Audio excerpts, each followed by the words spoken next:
Assalamualaikum warahmatullahi wabarakatuh. Perkenalkan, nama saya Muksin Maulana Azim dengan NIM 20090364046. Jadi tujuan saya membuat video ini untuk memenuhi tugas UAS Sistem Informasi Manajemen yang diberikan. Jadi pada soal di sini, firma hukum Hotman Paris and Friend atau HPF telah tumbuh secara signifikan selama 1 dekade terakhir dan ingin pindah ke sistem otomatis untuk menyimpan catatan penagihan untuk setiap kasus jenis informasi yang ingin disampaikan perusahaan tersebut. Perusahaan terlihat seperti gambar yang ditampilkan pada halaman berikut. Setiap pengacara yang bekerja di perusahaan memiliki nomor karyawan 5 digit yang unik dan tarif penagihan per jam. Ada banyak setiap kasus yang terkait dengan satu klien, tetapi beberapa klien memiliki lebih dari satu kasus. Ketika klien memiliki beberapa kasus tersebut mungkin memiliki nama kontak klien yang berbeda. Setiap kasus memiliki satu pengacara yang bertanggung jawab yang merupakan pengacara staf yang bertanggung jawab untuk mengkoordinasi semua pekerjaan hukum dalam kasus ini. Di sini ada gambar yang berisi nomor kasus, nama klien, alamat klien, nomor telepon klien, nama kontak klien, kasus dibuka pada tanggal bulan tahun berapa, dan kasus ditutup pada tanggal bulan berapa. Deskripsi kasus. Jadi di sini intinya sebagai sistem analisis, Anda diminta untuk merekomendasi usulan outsourcing pengembangan sistem informasi manajemen untuk menyimpan transaksi kegiatan pada firma hukum di atas. Berikan rekomendasi Anda dengan memberikan analisis umum terkait teknologi yang dapat digunakan dengan solusi perkembangan data flow diagram atau DFD berdasarkan semua informasi di atas. Setelah itu, gambar dan jelaskan integration diagram pada yang Anda buat berdasarkan DFD yang telah Anda kembangkan sebelumnya. Jika mungkin, hindari harus menyimpang bidang yang berisi nilai kosong, 0, atau tidak berlaku. Anda dapat membuat bidang ID tambahan jika diperlukan.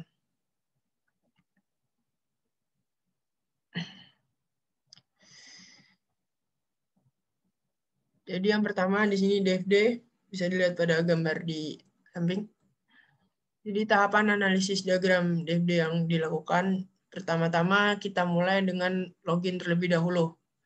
Dengan memasukkan input oleh pengguna.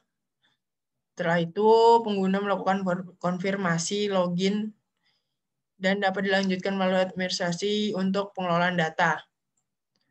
Selanjutnya, setelah melakukan login, data informasi pengguna diinput dan ditampung kembali pada administrasi. Jadi sistemnya ini kayak kembali gitu ya.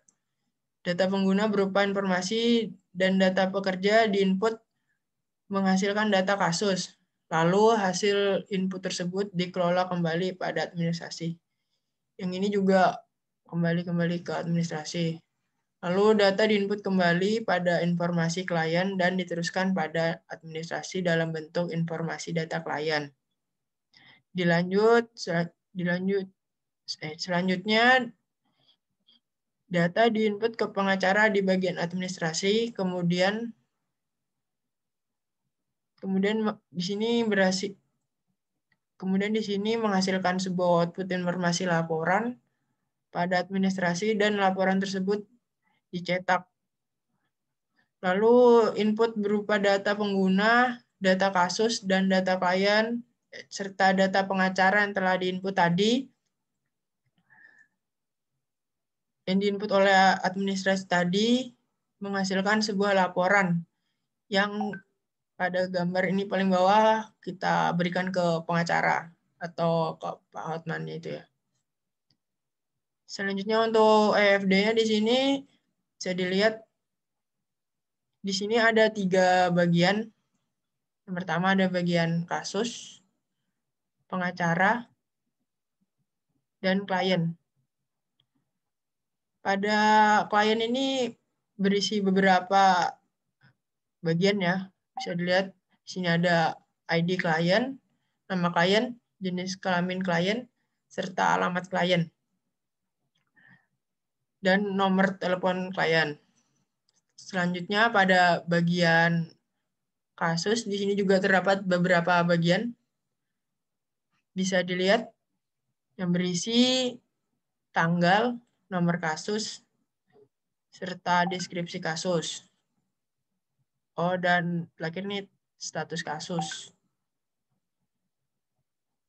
Jadi pengacara yang bertanggung jawab tarif penagihannya itu dalam bentuk per jam. Dan terakhir di sini ada bagian pengacara. Pengacara di sini berisi beberapa bagian juga.